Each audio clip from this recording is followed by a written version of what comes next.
Hi hello అండి, నేను వేణు. మన చిన్న సిల్వర్లో అయితే మరొక డీల్తో మీ ముందుకు వచ్చాను. డీల్ ఏంటంటే Samsung S25 ultra 12GB RAM 256GB variant. ఇది న్యూ పీస్ వచ్చేసి 1,30,000 ఉంది.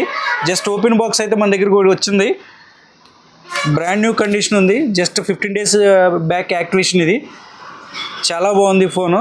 ఇది కేవలం 98,000కే మంచి డీల్లో ఉంది మన దగ్గర. దీంతోపాటు ఇంకొక 2 మొబైల్స్ కూడా ఉన్నాయి. ఒకటి S23 శాంసంగ్ S23 చాలా హ్యాండీగా ఉంటుంది ఫోను, చాలా బాగుంటుంది. ఇది 8GB RAM 256GB internal, brand new condition ఉంది. ఇది కూడా మన దగ్గర బెస్ట్ రేట్లో ఉంది. దీంతోపాటు S21 FE 5G, ఇది స్నాప్డ్రాగన్ ప్రాసెసర్. ఇది చాలా famous model. S21 FE 5G అంటే చాలా ఫేమస్ మోడల్. ఇది 8GB 128GB మోడల్ మన దగ్గర ఒకటి వచ్చింది. యూజ్డ్ది, ఆల్రెడీ వారంటీ అయితే ఎక్స్పైర్ అయిపోయింది. ఇది వచ్చేసి మన దగ్గర ఓన్లీ 13,000కి అవైలబుల్గా ఉంది. కావాల్సిన వాళ్ళు ఈ డీల్ ఉపయోగించుకోవచ్చు. అలాగే మన ఇన్స్టాగ్రామ్ పేజ్ని ఫాలో చేయండి, లైక్ చేయండి, షేర్ చేయండి. Thank you friends.